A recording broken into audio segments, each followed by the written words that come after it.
ఆంధ్రప్రదేశ్ రాజకీయాల్లో ఆసక్తికర పరిణామం చోటు చేసుకుంది. సాధారణంగా టీడీపీ ప్రభుత్వానికి మద్దతుగా నిలిచే టీవీ5 ఛానల్ యాంకర్ సాంబశివరావు ఈసారి మాత్రం సీఎం చంద్రబాబుకే బహిరంగంగా హితబోధ చేశారు. తన కార్యక్రమ వేదికగా సాంబశివరావు గారు స్పష్టంగా చెప్పారు.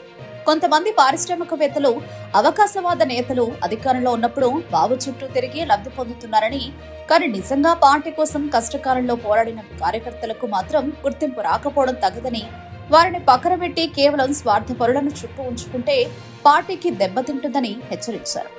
సాంబశివరావు వ్యాఖ్యలతో టీడీపీ వర్గాల్లో చర్చలు ముదురుతున్నాయి. ఇంత ధైర్యంగా బాబుకు సలహా ఇచ్చే సాంబశివరావును కొందరు టీడీపీ వర్కింగ్ ప్రెసిడెంట్ గా చేస్తే బాగుండదు అంటూ వ్యంగ్యంగా, మరికొందరు నిజంగానే ఆలోచనగా మాట్లాడుతున్నారు.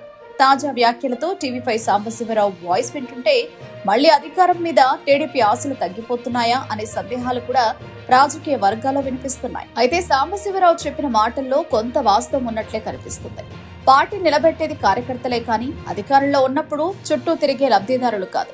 మొత్తానికి టీవీ5 సాంబశివరావు హితబోధ ఇప్పుడు టీడీపీ క్యాడర్, నాయకత్వ వర్గాల్లో చర్చనీయాంశం. ఇక చూడాలి చంద్రబాబు ఈ సూచనలను ఎంతవరకు సీరియస్ గా తీసుకుంటారో. ఇటువంటి వాళ్ళని నమ్ముకోండి, పార్టీ కార్యకర్తలు నమ్ముకోండి, పార్టీ సిద్ధాంతాలు మాత్రమే నమ్ముకున్న వాళ్ళు నమ్ముకోండి. ఎన్నికల్లో గెలవచ్చు, గెలవకపోవచ్చు. పార్టీ ఉంటే ప్రభుత్వం వస్తుంది. ప్రభుత్వం బాగున్నంత మాత్రాన ప్రభుత్వం రాదు. చంద్రబాబు నాయుడు గారు 99లో ఎంత హార్డ్ వర్క్ చేశారో చూసాం. హైటెక్ సిటీ కట్టారు, మైక్రోసాఫ్ట్ తెచ్చారు, విమానాశ్రయం తీసుకొచ్చారు, ఓఆర్ఆర్ తీసుకొచ్చారు. ఎంత అభివృద్ధి చేసినా ప్రజల కార్యకర్తలు ఉంటే అధికారం వచ్చుద్ది.